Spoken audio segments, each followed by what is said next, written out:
یہ اصل بات ہے نا، ورنہ یہ تو کوئی بات نہیں ہے کہ میں جذبات میں تقریر کر دوں. میں بڑی اونچی آواز میں مجھے آتی ہے، اس سے بھی اونچا بول سکتا ہوں. میں بڑے آپ کو نا یعنی جہاں بیٹھے ہوتے ہیں بس آپ ہر وقت سبحان اللہ ہی کہتے رہیں، میں اس طرح بھی کر سکتا ہوں. لیکن میں یہ چاہتا ہوں کہ ایسے دھیمے لہجے میں آپ کو سمجھایا جائے کہ آپ کے پلے کوئی بات پڑے. اور آپ کی بھی ذمہ داری یہ ہے نا کہ ہم اس بات کو سنیں سمجھیں اور اس کو اپنے دل میں جگہ دیں، تاکہ ہمیں یہاں آنے کا کوئی فائدہ اور کوئی مقصد بھی پتہ چلے کہ ہم جمعہ پڑھنے گئے تھے، وہاں ہم نے حضور کی یہ تعریف سنی، یہ بات سنی. کم از کم 100% نہیں کہتا میں، ہر بندہ عالم نہیں ہوتا، ہر بندہ اتنا پڑھا لکھا نہیں ہوتا، لیکن یہ کہیں کہ کچھ حصہ تو ہم حضور کی باتوں کا اپنے ساتھ لے کے جائیں. آپ کا اخلاق کیسا تھا؟ اخلاق ہوتا کیا ہے؟ اللہ کے نبی صلی اللہ علیہ وسلم اخلاق اچھی عادتوں کو کہتے ہیں، اچھی عادتیں اپنانا. خلق کی جمع ہے، اس کا یعنی واحد جو ہے وہ خلق آتا ہے، اور ایک لفظ خلق ہوتا ہے، اس کا معنی پیدائش ہے، پیدا ہونا. یہ خلق ہے، اس کی جمع اخلاق آتی ہے. اخلاق بھی نہیں پڑھتے ہوتے، لفظ اثر ہوتا ہے اخلاق. تو ہمارے نبی صلی اللہ علیہ وسلم کا اگر اخلاق دیکھنا ہو تو قرآن کو دیکھ لے. اما عائشہ صدیقہ رضی اللہ تعالی عنہا سے کسی نے پوچھا تھا کہ اما آپ بتائیں کہ ہمارے نبی کا اخلاق کیسا تھا، تو ام المومنین حضرت عائشہ صدیقہ نے فرمایا تھا کہ اگر تم نے ہمارے نبی کے اخلاق کو دیکھنا ہے تو کیا تم نے قرآن نہیں پڑھا؟ انہوں نے عرض کیا قرآن پڑھا ہے.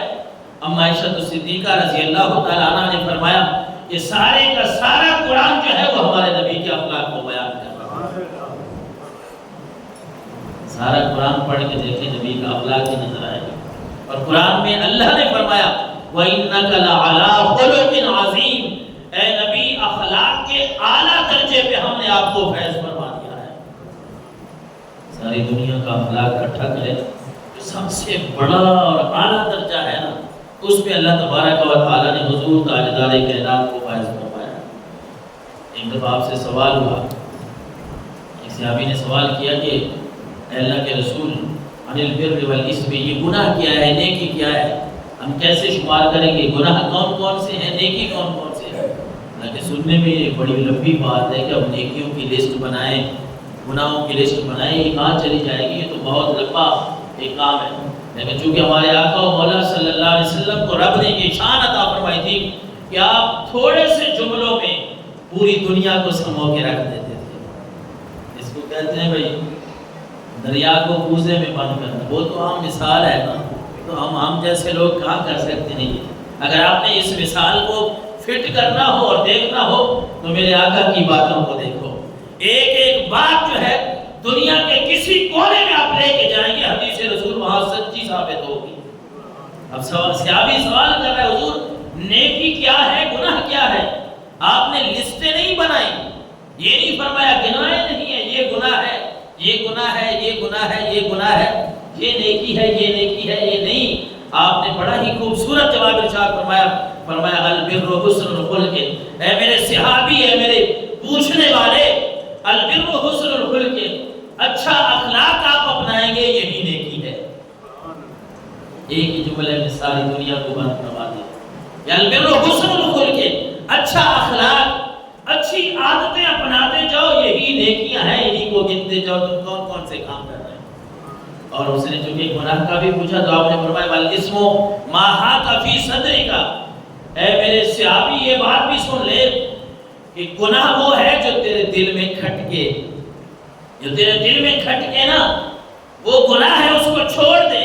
اور فرمایا وَكَرِهْتَ أَن يَطَّلِعَ عَلَيْهِ النَّاسُ، اگر تو اس بات کو مکروہ سمجھتا ہے کہ جو کام تو کر رہا ہے کہ یہ فلاں کو بھی پتہ نہ چلے، فلاں کو بھی پتہ نہ چلے، تو جو ایسے کام کر رہا ہے یہی گناہ والے کام ہے. اچھا اخلاق فرمایا، اچھا اخلاق نیکی ہے. اور جو تیرا دل نہ مانے، نہ دل جس پہ مطمئن نہ ہو، تیرے دل میں جو بات کھٹکتی رہے، وسوسہ ڈالتی رہے، یہی بات گناہ ہے. اس میں ساری کی ساری دنیا کو بند کروا دے. اب اندازہ لگائیں بندہ جو بھی کام کر رہا ہو نا، اچھا اخلاق ہے تو وہ نیکی ہے، ٹھیک ہے. اور اگر کوئی ایسا کام بندہ کر رہا ہے کہ دل جس پہ مطمئن نہیں، دل کھٹک رہا ہے، سمجھ لیں کہ اللہ کے نبی نے فرمایا جس بات پہ دل مطمئن نہ ہو وہ نیکی کا کام نہیں ہے، اس کو چھوڑ دو۔ اور پھر آپ صلی اللہ علیہ وسلم نے ہمیں یہ بھی سمجھایا حسن اخلاق کے بارے میں۔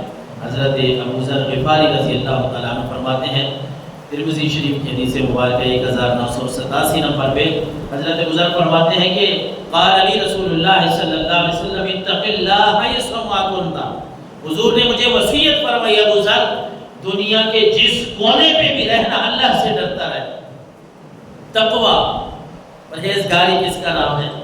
حضرت ابو ذر غفاری کو آپ فرما رہے ہیں کہ ابو ذر اتق اللہ حیثما کنت، دنیا کے جس کونے میں بھی رہنا اللہ سے ڈرتا رہے، تیرے دل میں اللہ کا خوف ہو، اسی بات کا نام تقوی ہے۔ اور فرمایا وَأَتْبِعِ السَّيِّئَةَ الْحَسَنَةَ تَمْحُهَا، جب کوئی چھوٹا گناہ صغیرہ گناہ ہو جائے اس کے بعد نیکی کرے گا اللہ تیرے اس گناہ کو مٹا دے گا۔ بندہ چھوٹے چھوٹے گناہ کرتا ہے، جب نیکیاں کرتا ہے تو اللہ ان گناہوں کو نیکیوں کے وسیلے سے، نیکیوں کے ذریعے سے مٹا دیتا ہے۔ اور پھر آپ نے فرمایا وَخَالِقِ النَّاسِ بِخُلُقٍ حَسَنٍ، اے ابو ذر ایک تو جہاں کہیں بھی ہو اللہ سے ڈرتا رہے، اور دوسرا فرمایا لوگوں سے اچھے اخلاق کے ساتھ پیش آ، تیرا اخلاق لوگوں کے ساتھ اچھا ہونا چاہیے، کہیں یہ نہ ہو کہ لوگ تو اس سے تنگ ہو، تیرا اخلاق سب سے زیادہ بہتر انداز میں ہونا چاہیے، اچھا ہونا چاہیے۔ اور حضرت عبداللہ بن عمر رضی اللہ تعالیٰ عنہ، بخاری شریف کی حدیث ہے کہ ہمارے نبی کا انداز کیسا تھا؟